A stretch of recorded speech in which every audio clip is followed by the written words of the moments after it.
So this next part we're going to do piece 6, which is your side fins. So you can take your little pattern piece off. And this one we're going to line up with right sides together, like a little sandwich, and then the batting on top of both of those. So you're going to line it up right sides together and then batting on top. And so we're going to take this over to our machine. You want the batting on the top because if you put it on the bottom, there's these little things in here. I don't know if Lauren can zoom that in. Those are called feed dogs, and that's what pushes the fabric around when you sew. But if you put this batting down on the feed dogs, it can get kind of like stuck in there, and then you have issues with your thread. So you want the batting to be on the top of your little sandwich here. Okay, so I'm gonna I have a mechanical machine, so I want to make sure that I have enough lead thread here that when I start to sew it doesn't come out of my needle. You can avoid that by having your needle in the down position when you start, or you can avoid it by pulling this thread so that it's long enough that it can survive. I'm just going to go ahead and I'm lining up the edge of my presser foot with the edge of my fin. So this is the top of my fin. This is the part that's going to go inside the fish body. So I don't want to sew this closed. I'm going to leave that part open. Okay, so I'm going to start on this side. And I'm just going to, and then I'm going to back stitch so it doesn't come undone. That's kind of like tying a knot with the sewing machine when we back stitch. I'm going to go forward.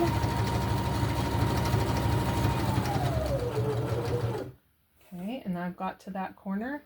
So the way that I pivot is my needle needs to be down. I lift the presser foot, I turn it, and then I'm going to keep going until I get maybe like 1/4 of an inch away from the end here. I'm going to make sure my needle's in the down position, lift, pivot. Okay, now I've gone a little bit too far on this, so I'm going to back up a little bit. Okay, so that when I pivot, my presser foot's on the edge of the fabric here. Okay, I'm going to go around.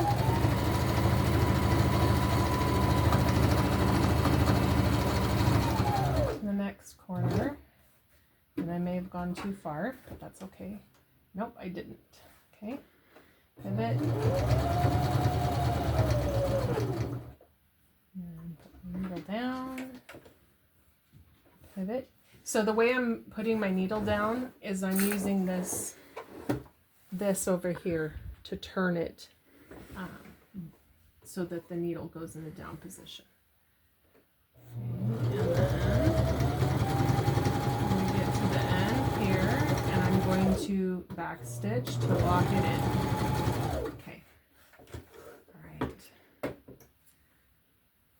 So that's what you're going to do for both pieces. Create that sandwich.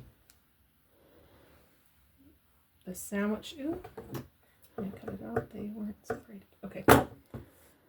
Right sides together. Batting on top. Sew around these edges. Okay, so that's what we've got here. Now when you turn it inside out, it really helps to get rid of these corners. So I'm going to take my scissors and cut the corners off. I don't want to go all the way up to my seam because that's going to make it so that my seam comes unraveled, and I don't want to do that. But I'm just going to get rid of all these corners because they make it really bulky inside when you turn the fabric right side out. So cut those off, and then you're going to take your fabric and you're going to put your fingers inside this part of it, okay? Inside, in between the two right sides. And you're going to turn your project right side out. And I will have a couple of these in the classroom. These are called point turners, and you can get these at Walmart. They're not that expensive. I think they're maybe like $2 or $3, but they really help. But if you don't have one of those, you can use like a chopstick, you can use a pencil, you can use, if you're really careful, you can use the points of your scissors. But you really want to get these, even with my fingers, see how that's kind of tucked in still? So I really kind of need something that's going to help me turn those points all the way up. So I'm going to take this and go inside and push that all the way out. See how I've got the whole point out now?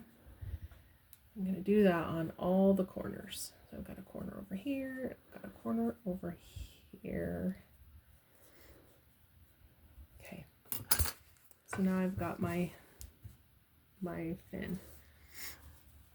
Okay, so you guys will take this and you're going to iron it. You're going to iron it really good so it's nice and flat. Okay, I don't have an iron with me, so we will continue. But we want to iron it nice and flat, because remember how I told you like 90% of how good your project turns out is whether or not you've ironed it or not. So don't skip the ironing. So now I'm going to top stitch this piece so that it looks like a fin. So I'm going to take it back and I'm going to do the same thing I did on the inside, just around here. So I'm going to go ahead and put it in my machine. I'm going to make sure I either have my needle in down position or extra thread so it doesn't come unthreaded. And I'm going to start here. I'm going to go all the way around. And on this, it just is easier if you line up your presser foot, edge of your presser foot with the edge of your project. See how I've got this nice little line right there? Same thing all the way around.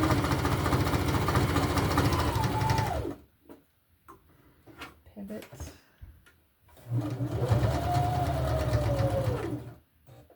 Needle down, pivot.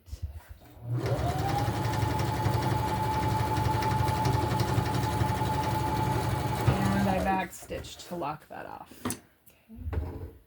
So now we've got that top stitch on there. See how nice and clean that looks? That helps to define the fin shape. Now I liked to give it some little lines so that it actually looks like a fin. So I'm going to take this and I lined up my presser foot with this first seam that I did, and I'm going to just go in here. Oh, look, I have this up, so if I do this without either giving myself some lead thread or putting this down, it's going to come undone. I promise you. You'll want to throw your scissors across the room because it'll happen every time. Okay, so go in here. And I'm going to take it all the way to that line, that seam that I have there, and then I'm going to back stitch, lock it in place. Now what I'm going to do is what we call stitching in the ditch.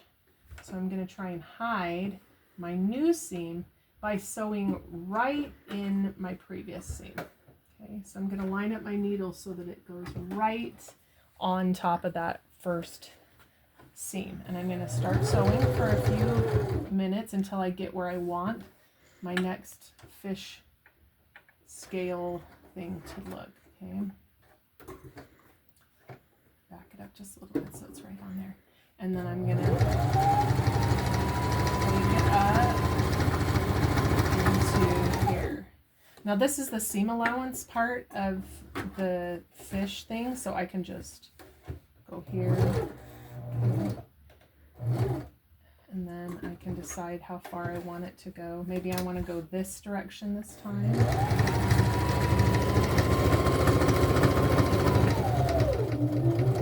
Back stitch. And then I'm going to stitch in that ditch again. Maybe go all the way to this corner. Put my needle down, pivot. And then I'm going to take it and back up to the top. Okay. And so right now, this is what we've got. Okay. So I feel like I need one more, so I'm just going to start right here, or maybe up here, and take it all the way down. So I'm going to start up here.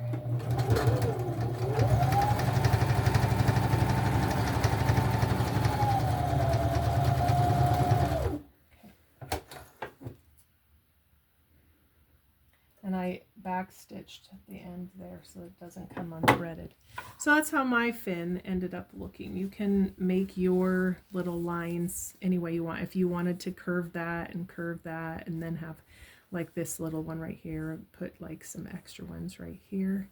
so it looks more defined. You can, I don't know if you can see this, but this is where I stitched in the ditch, right here and right here. So I just stitched on top of my previous stitches. It does not have to be perfect. This is a beginning sewing project. I want you to do your best. If I can see both seams, you're not going to get marked down for it. It's going to still look fantastic. Don't worry about it, okay? I just want you to do your best. Try your best, okay? So that's what you're going to do for both of these fins. So pause it.